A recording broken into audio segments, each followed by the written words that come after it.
Hey, my name's J.C. McCauley, and I want to really encourage you to take time out of your schedule and watch Artistic Expressions. I mean, they're going to give you all the information you need to know about the art scene here in Greater Hartford, in Connecticut, in fact, in New England. I'm sure they're going to have some guests from around the country, and maybe even some international guests. So check it out on your local TV station, Artistic Expressions, with George, my man, Milner.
That was Sweet Georgia Brown, and I'm pulling this out because this has like three composers to it. Well, the two that did the music were Ben Burney, and I think I'm pronouncing this right, I don't know, Maceo Pinkert.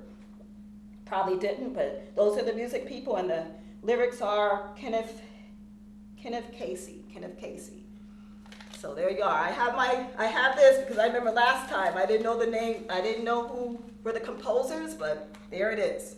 Okay? So the next one, I bet you're gonna get this one too.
Sentimental Mood, Duke Ellington. Hello and welcome to our show, Artistic Expressions, with me, your host, Michelle Thomas. You just got to hear from Maxine Martin, a clarinetist. You may be familiar with her because she actually was on a previous show. She played with Brother Abu. I'm sure you know that interview. But today we have a special treat because we get to interview her solo. So we get to hear about what influenced her and about her music. So sit back and enjoy the show. Hold your head as high as you can, high enough to see who you are, little man. Life sometimes is cold and cruel, maybe no one else will tell you, so remember that you are black gold, black gold. You are black gold. Welcome back to Artistic Expressions with me, your host, Michelle Thomas. And today I have Maxine Martin. Hello. Hello. Thank you for coming on the show. Thank you for having me. Yes. And your staff. Thank you so much. This is a treat because now we get just Maxine instead of the trio and the. So this is good. So when I was thinking about interviewing you, a lot of things came to mind. Because I know, but it was because I have a daughter who's a musician, and so at an early age, and so I want to kind of talk to you about when you were little. What did you always know you were a musician, or you always had a love for music or ear, or what was that like? I think I can recall being very young, maybe younger than 5 years, so I can always remember rocking back and forth to music, already feeling an affinity for it. Right. And then at a very young age, my older brother and sister, they took piano before I did, before me. Yeah. And I can recall, being able to, pick out a melody with just one hand on Sure. it. So I always had a good ear for music. Yeah. And then I like, and then part of it is my family, not that we were professional musicians, but, my mother was always singing. Right. I think she was the one that introduced us to the Broadway musicals. She had The Okay. King and I and all that, the Broadway Right. the Broadway albums with Julie Andrews. Right, and, right. And then we did the Sound of Music bit. We did, and then she was always singing, and then also too spirituals, and Right. so she was just Did singing. she play instruments or She no? herself didn't, but Okay. But my brother and sister did. As I said, they took piano lessons before I did. Yeah. And then they decided to give me piano lessons, and then of course that didn't work out too well because I just wanted to play. Right. I didn't, the music teacher, she wanted me to read, Right, because yeah. that was old school, Formal, And then, so one day I recall, she was trying to get me to read Mary Had a Little Lamb, Right. And I just took my hand and just went, do, do, do, do, do, do, do, do, do, do, do. And she said, I think she said something like, did I tell you to do that? Or who Right. told you to do that? Something to that effect. And then Right. I was like, and I just kind of sat there. And Yeah. so I didn't Like- stay with the piano. I just came back to that later on when I was about 14, and I gave myself lessons. And, Okay. and then so the piano's like a secondary instrument. And I didn't really do the clarinet until later. Like generally kids now, they learn in elementary school, like Okay. maybe 3rd or 4th grade, I believe. Okay. But I started that late because I did other things. And I remember for a time when I was about 11, I played the violin for a bit. Okay. Then there was the guitar, and then finally I came as I was going, I think, into high school, or there was a summer program just before I went into high school. I went to Right. that, and then I did the clarinet, and then the saxophone, tenor sax came Yeah. later when I wanted to be in the stage band. Okay. Only way you could be in the stage band was to play that instrument, not the clarinet, because the clarinet, as you know, that was sort of like something that was around in the 30s and 40s and then reemerged later. Right. And then so you have clarinetists now like Don Byron and Anat Cohen, but so Yeah. it kind of reemerged, I think, back in the 90s probably. Right. But it was like the instrument then, and then the saxophone kind of took over later. Right. So now, your brother and sister, do they play other instruments, or the piano was it for them? the piano was that, Yeah. they took the piano lessons, and also too, I didn't really come into jazz either until later. Yeah. That's a funny thing. I did, I did the classical stuff first. Okay. And then I think who was a big influence on me was my brother, the one who took the piano lessons. Yes. He kind of like had an eclectic taste. He had, I would always, he would not, I would go in his room and he had this big record collection. Yeah. And mainly Columbia records. And he was like a minor. And there was this thing where you could get Columbia records. And then for a while, they were sending those things to him.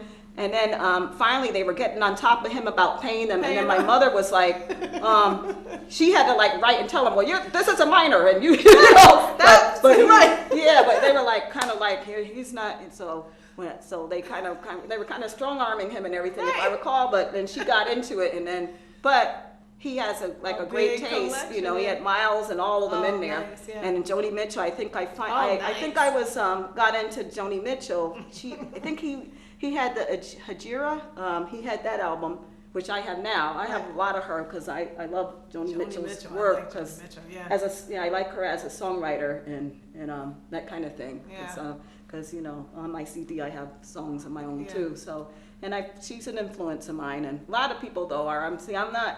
I'm not a purist where jazz. I want just that because I have to be in the mood for jazz, classical, anything. And sometimes I'm in the mood for all about the bass, no trouble. Right. I'll put on, I like that station, what is it, 100.5 that has the old and the new on it. That's what I like, when I'm washing the dishes, anytime I have to work. Right. That's what I'm doing. So, listening to music, and I like all kinds of music, you know. Right. Now growing up, in your house, you had all that. All that going on. Right. Yeah. So you're exposed to a lot of different genres. Yes.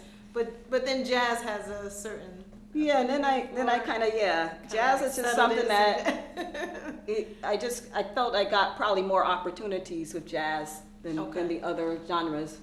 Like I went to University of Hartford and studied the clarinet at Hart when it was called Hart College of Music. Okay. And so I took music education courses there, and I studied way back when. Right.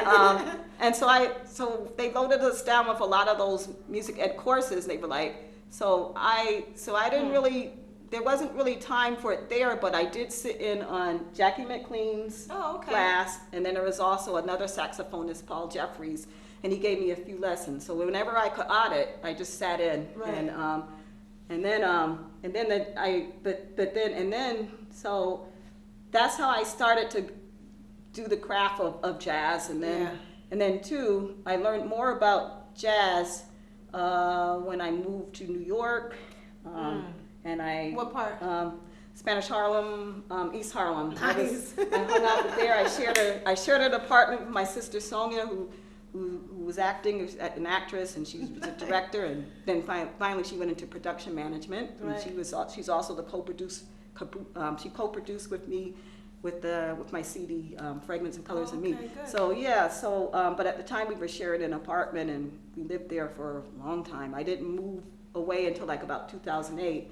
From New York? Yeah. To come here? Yeah, to come here. And so getting back to what I was saying, what was I saying? Oh, I was saying, so a lot of my training was in New York, just going to those jam sessions in the clubs in New York. I can imagine that was exciting, right? Yeah, there was a place called University of the Streets. It was like an alphabet city. You went down there at night. And I was brave then. I got on the bus to go, because that didn't start until like 11 o'clock at night. But when you're young, you feel like, nothing's happening to me. But then I think about it now, and I think about getting on the trains on subway, and I think about, why did I do that?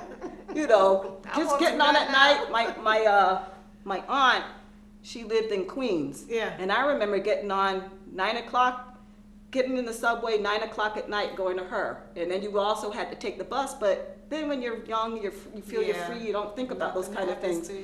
But that's how I got my training, going to the jam sessions and just getting up there and just doing it, and sometimes feeling like you're falling on your face, but you have to just do it. So how was that for you? Because there's some artists that play, but they play for personal enjoyment or what have you, but then there's at some point there's a transition where with music it's a performance art, and to be out of yourself to perform. How was that for you?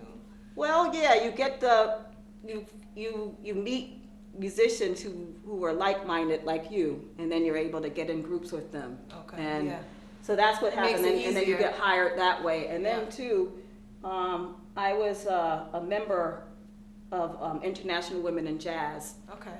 And that was a group of women. We got together, and then I formed the networking committee, and within that organization, and you know, it was women like myself who wanted a place where we could just jam and among ourselves and meet other people. So I formed that with other. Where's that organization? That was at our base was St. Peter's Church. Yeah. That's like a jazz church, you know.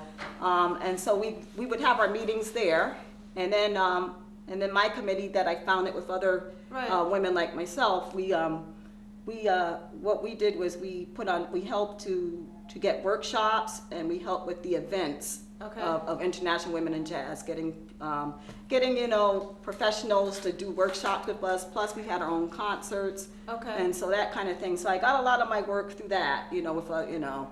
And then, so that's how it worked. Did that just evolve because of the need, right? You're like, oh, you know, women like myself, we want to have this kind of cohesive unit and connection. Yeah, I mean, the International Women in Jazz, that existed even before I came, but we were able to do other things, and then I just felt like, and then, you know, they allowed me to found a committee with other women musicians, and we gathered together, and we helped with the events, and that was a good experience. Yeah. And I learned a lot that way too. Yeah.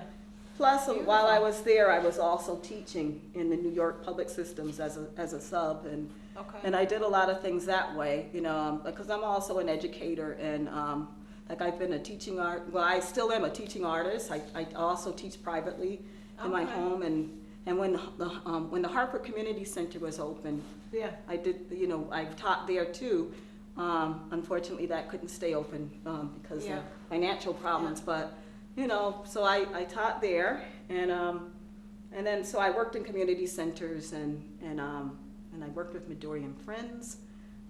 That was an organization too, founded by the violinist Midori, and so I remember.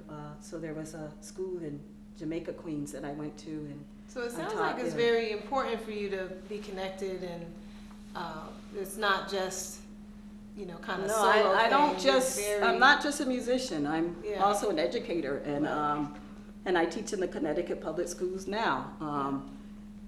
I still sub, but I also am a private instructor, and I also, whenever I can get work, freelancing, teaching, and also playing. I do that. So we'll talk a little more. Let's hear some selections from you, and we'll come back. Okay.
Lover Man.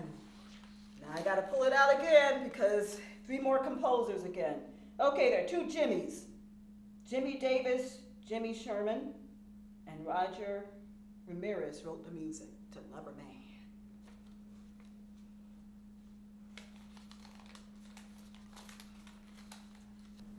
We're back with Maxine Martin, and we'll just keep on keeping on.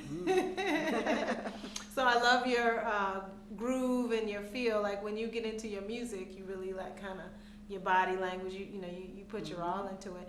So going with that, when you were coming up and playing music, was music for you that kind of outlet for expression?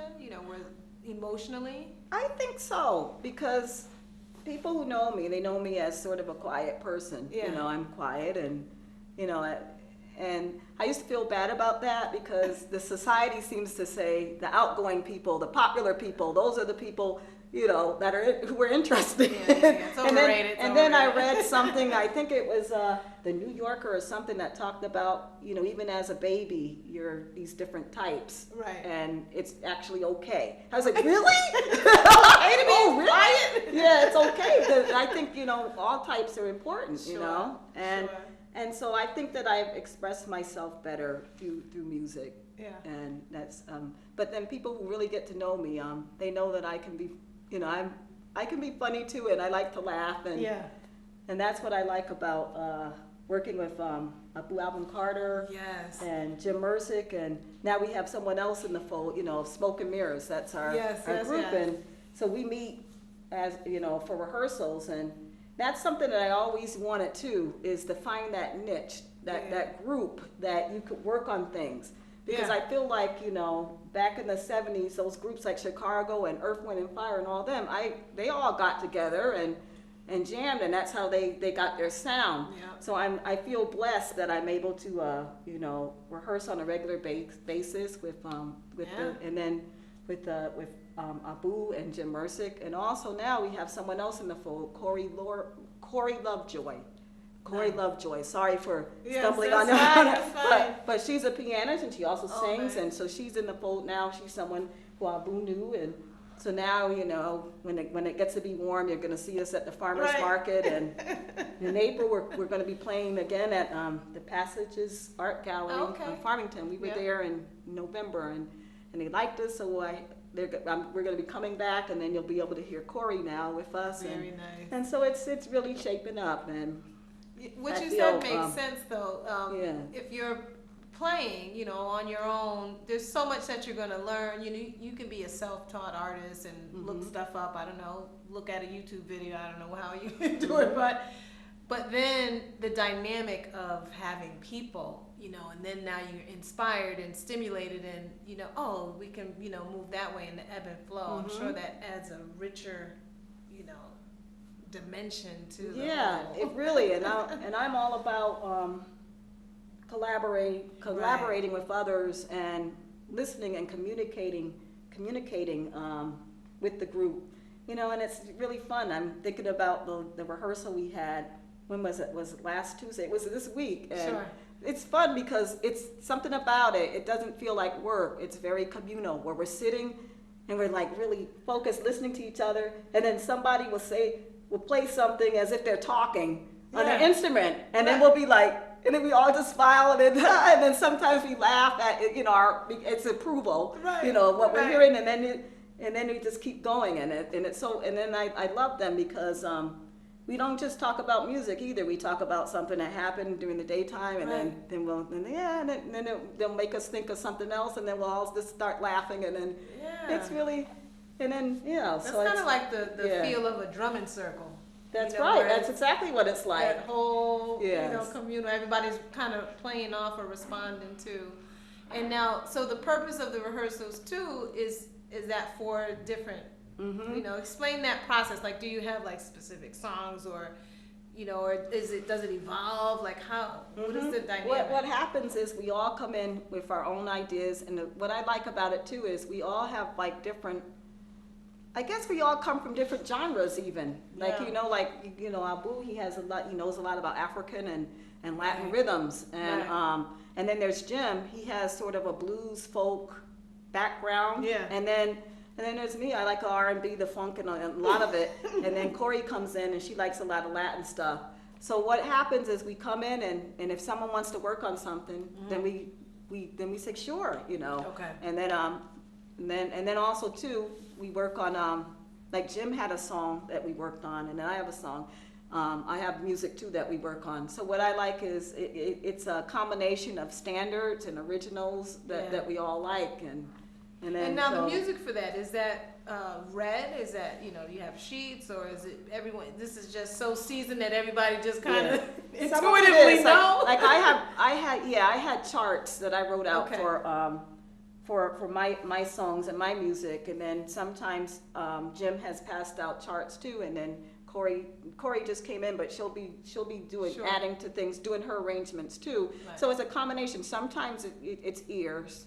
Sometimes you can just Jim can sometimes just start playing some sort of groove, and then we can go along with it. And so it's a combination of both. And then whenever I do charts, I always say it's not etched in stone. Yeah. Please, if you have any any ideas, if you I so love sometimes that I like to do that. I mean I feel like the arrangement. Okay, that's just like, think of that as the architect. Like that's like the blueprint. Right. But actual playing, I mean, a lot of times, even when it's something that's in an R&B or a pop or a jazz groove, it can, even though I write it out, it's never exactly the way I feel it. I mean, you have to because it needs to come off the page. Right. You know, in order for it to groove. I love that. Yeah. I love It's that. got to come off the love that. page. I love can't. that. And a lot of times, if I'm performing, I don't even want to be reading music. I just want Right. to feel You wanna the feel it groove. and come I in. want to. I don't want to just be playing notes, you know. And I learned that a long time ago. There was this workshop when I went to Hart College of Music. There were sometimes all the students would have to come into the auditorium, and we'd have to watch these different artists come in. And I don't even remember the name of the acoustic bass player, but his background was like, he was a Russian Jewish man. Yeah. And he said once he was playing for his grandfather, Yeah. and his father just slapped him. And then he said, "What? Why did you do that? You know, why did you do that?" And he says, "Because you didn't play with any feeling." You know, pop. Right. And it's Usually it's the other way around. It's like, get the notes right. Now it's, you know. Yeah. But it's infuse it. Infuse See, it. that's Like you said, come off the page. Come off that page. Because I that's what I want to do. I want to be able to do this. Yeah. I don't want to That's just hear something all rigid, you know.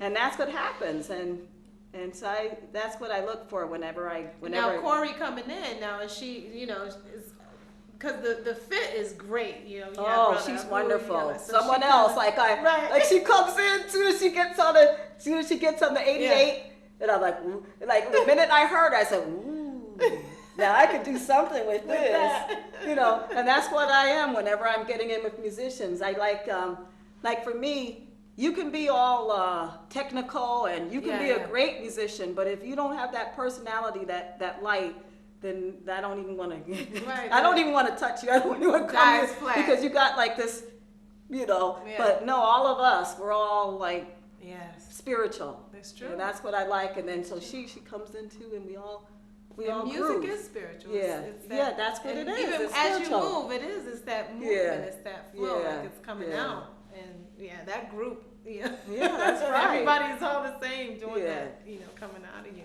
That's right. Beautiful. So what about different performances and like how do you guys line that up? Is that We all kind of do that together, and that's what I like too. Like if Jim has something, can you guys do this? You know, and then we'll see. We'll check our schedules, and then for me, they same thing for me. We did Andrew James of Bourbon Street. I don't know if you know him, but he has a New Haven cable station called Bourbon Street. Yeah. And he asked me to come on a show, and then.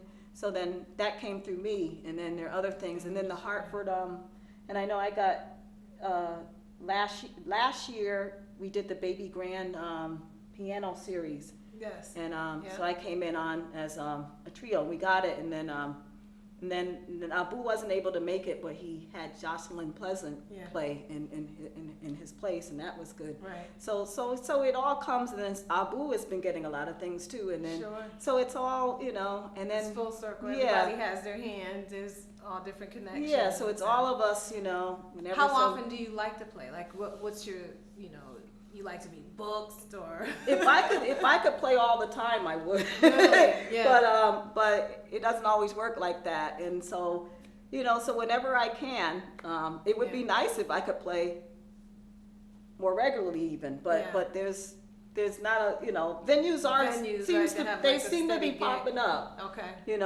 And I'm so sure when so the weather so breaks. for me, yeah, that too. But so for me, it's a combination of both. So I do some teaching, and plus and then actually the teaching part was how I got my bread and butter, and I was able Right. to. That's how I was able to live with my sister Sonia in New York. We because that subbing paid off, and the Yeah. subbing is very. Sometimes people think, ooh, subbing. Right. But I've had some really good experiences subbing.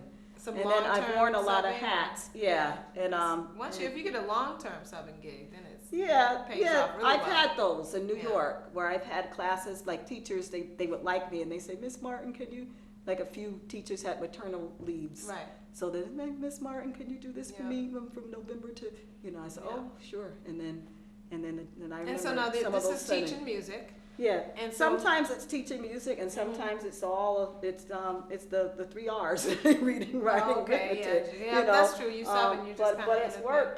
But then I've done a lot of musical stuff too. Right. I've done I played the piano for a lot of graduations. As soon as Okay. they find out that that's my skill, Miss Martin, can you help us? It's always Miss Martin, Miss Martin. That's funny. And It's then, like you weren't even yeah, trying and to then- play. Yeah, piano. and then there was another school, a closet full of instruments that hadn't been used in a Yeah. while. And then so the principal, Miss Martin, you think you can do something about Right. this? Are you? And then so I helped them form their band program, Right. and then she was trying to she was trying to hire me for next year, but then Board of Ed, with its rules of teacher certification and Sure, all that sure, stuff, sure. they screwed that up, and then, but I helped them do that, and then, Do you find that because you did start, playing piano some, and kind of went back to that? Is it like if you play any instrument, you can kind of feel or know, how another instrument functions, think or to be able to teach, or how does? That's a good question. I think it might depend on the instrument, but I know for sure the piano. Yeah. If you know a little bit of the piano, Right. it helps you with your writing, and it even helps you with when you're hearing. Okay. Like I feel like I don't know if I would be able to compose music the way I do if I didn't have that piano, because I do work with the piano when Okay. I'm composing, and sometimes when I'm at home and I'm working on my vocals, because now I sing. Now I'm actually brave enough to sing. Oh, goodness, yes. And so I do it helps to have the chords, the Right. layout, so that you can hear what you're doing. But Interesting. then of course you can still do the chords if you're playing like an instrument like the clarinet, but you can't play all the notes at once. Right. It's gotta be like an arpeggio, do do do do do do do, like that. And then I can hear it there. But I think that It just that helps. playing the piano helps. Yeah. Yeah.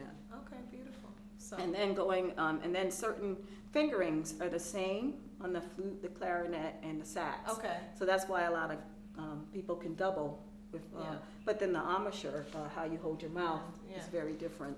So I think it depends on you as the individual and how you think you can adapt. I do play a little bit of flute, but it's not the same Right. as it is with the sax and the clarinet.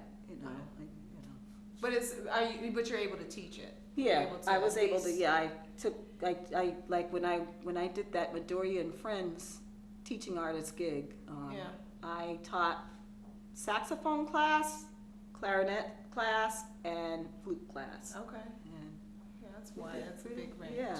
Good. So So let's hear another song.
course, you played beautifully. Oh, thank you.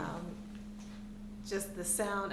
I love the different sounds of instruments. So you have, because they're all, it's like they have their own soul, they have their own language or a way of saying something. And the clarinet has its own, voice. Yes. It's very different than. It has different timbres. Like Yeah. when you go down to the low tones, it's very different from the very high tones, which can sometimes sound shrilly. Right, You know. Or like So- that long note you played. I was like, okay. Right? Yes. Almost it's almost like you can speak through, like we were mentioning in a jam session, and you're playing the instrument and it sound, you can kind of talk through as if you're trying to say something. Yeah. I don't play any instrument Yeah. whatsoever. I But- just have that appreciation for sound. I like how you said it has its own soul, because that's what I try to do when I'm playing. I try to give my soul, Yeah. And also when I'm listening to other artists, that's what I'm looking for. I want to hear their soul coming through and Right. shaking your hand Right. kind of like that, That's the image that I have, because to me it can't be all about notes, because I hear a lot of people, they have a really great technique, you know, but then it sounds more like, they're like copying Coltrane or Parker, and I'm looking for that soul Of who they are and how they. Yeah. I think music is very interpretive, where the sheet is the begin, it's the start, it's the jump off, it's the place to begin, but then what do how, it's like inflection, because you're not going to play it identical. You're going to, even when you talk, there's certain words you emphasize and others you kind of fall back. And I see music that way. I know when my daughter's playing the piano, I'll say those very same things, like, put you in it. Okay, you can read Exactly. You can see it there and you're playing it, but add a little you in there, because you're kind of jovial, you're kind of this and that. You can add that in. Yeah, like Thelonious Monk, when he's playing, you can hear him. Yeah. And he seems like somebody that you get the feeling that he had a sense of humor, and you can hear it in his music, Right. You can hear him sometimes just going, just by listening to him, Right, and you say, that's right, Thelonious, yeah. And so that's right. Put your all in it, who you are. I mean, Yeah. the same as visual artists. I mean, your hand is undeniably your stamp. You're not gonna. There's no one that can do what you do. It's from your hand. So it just has a unique signature, and how you play that's gonna be the tell and tale, right? How you how you That's interpret right. that music. That's beautiful. Do you have any upcoming events, or Well, like right now, kind of coming well, up? right now Next? the quartet, the four of us, and Right. Smoke and Mirrors, we're going to be playing at Grace Church. We do that a lot. We do a lot Okay. of pro bono work there, Yeah. because Grace Lutheran Church, it has these dinners that they do for the community. Okay. And so sometimes we go and we play, Oh. and we're going to be At going, the dinners, you mean? Yeah. Oh, that's and it's beautiful. open to the public. People can come. But it's on it's on Woodland Street, Okay. Grace Lutheran Church, Fridays. We're gonna start playing around 5:30 on the 27th. Okay. And is that like every Friday? Or? Yeah, every Friday. We don't do it every Friday, but Right. that's They we're have gonna be an there. event there yeah. every Friday and you next, come. and then the next thing is Passages. We're gonna be at the Passages Yeah. Arts Gallery in April, and then anything else that lines up. You can go to my music page. Okay. I actually have You have two a Facebook pages. page, or you I have a website? Well, I have a website. Okay. I have a page at reverbnation.com. Okay. If you just do reverbnation.com/Maxine Carol Martin, I'll pop up. Okay. And then also too. And there's a schedule on there? Yeah, Or is it- if Okay. I put my schedule up there whenever I'm doing anything. Also, I also schedule things at Maxine.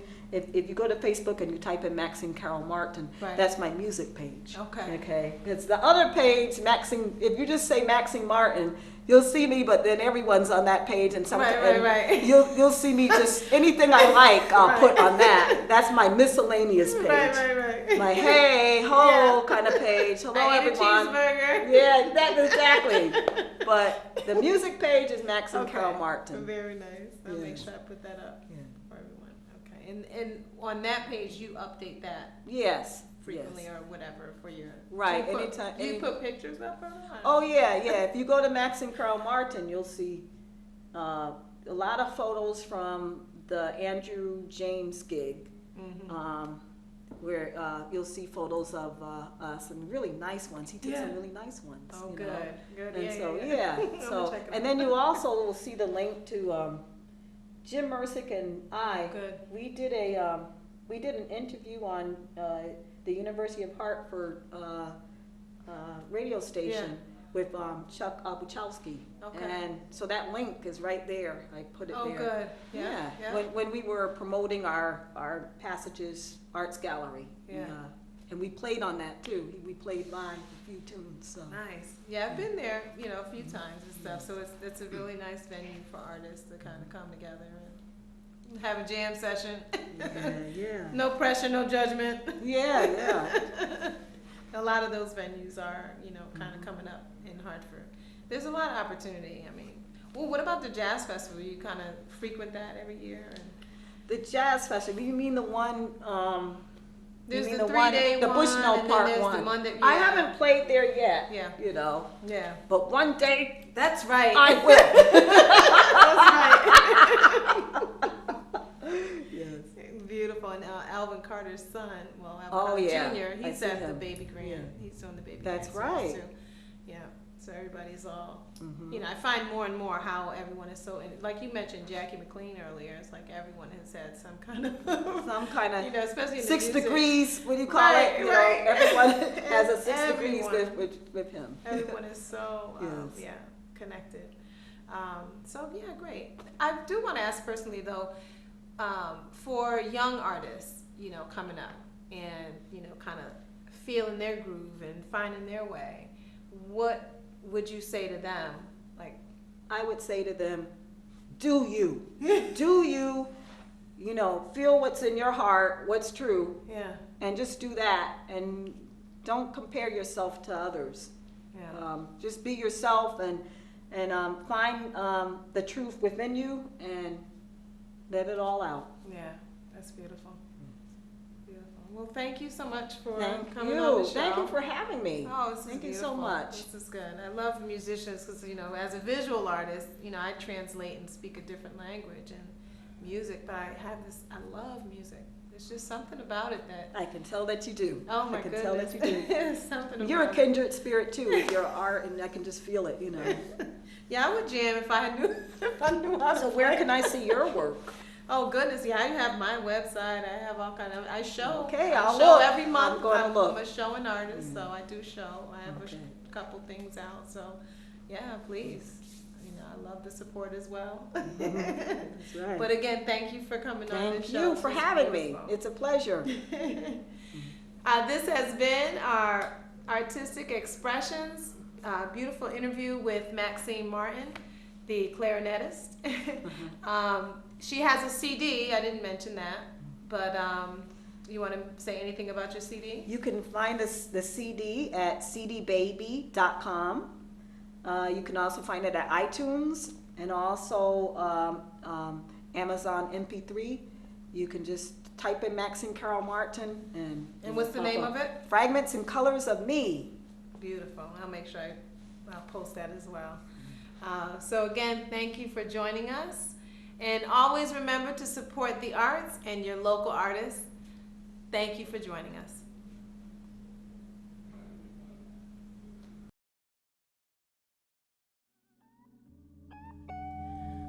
Hold your head up, don't give up.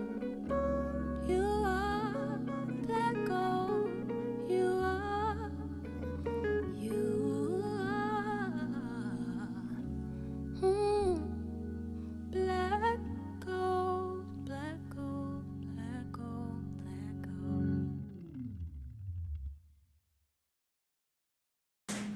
Maxine Martin, educator and musician. Shout out to Artistic Expressions, and I support the arts. Shout out to Artistic Expressions. My name is Jim Mersick, and I support the arts. Greetings. I am Alvin Abu Carter Sr. This is a shout out to Artistic Expressions, and I wholeheartedly support the arts.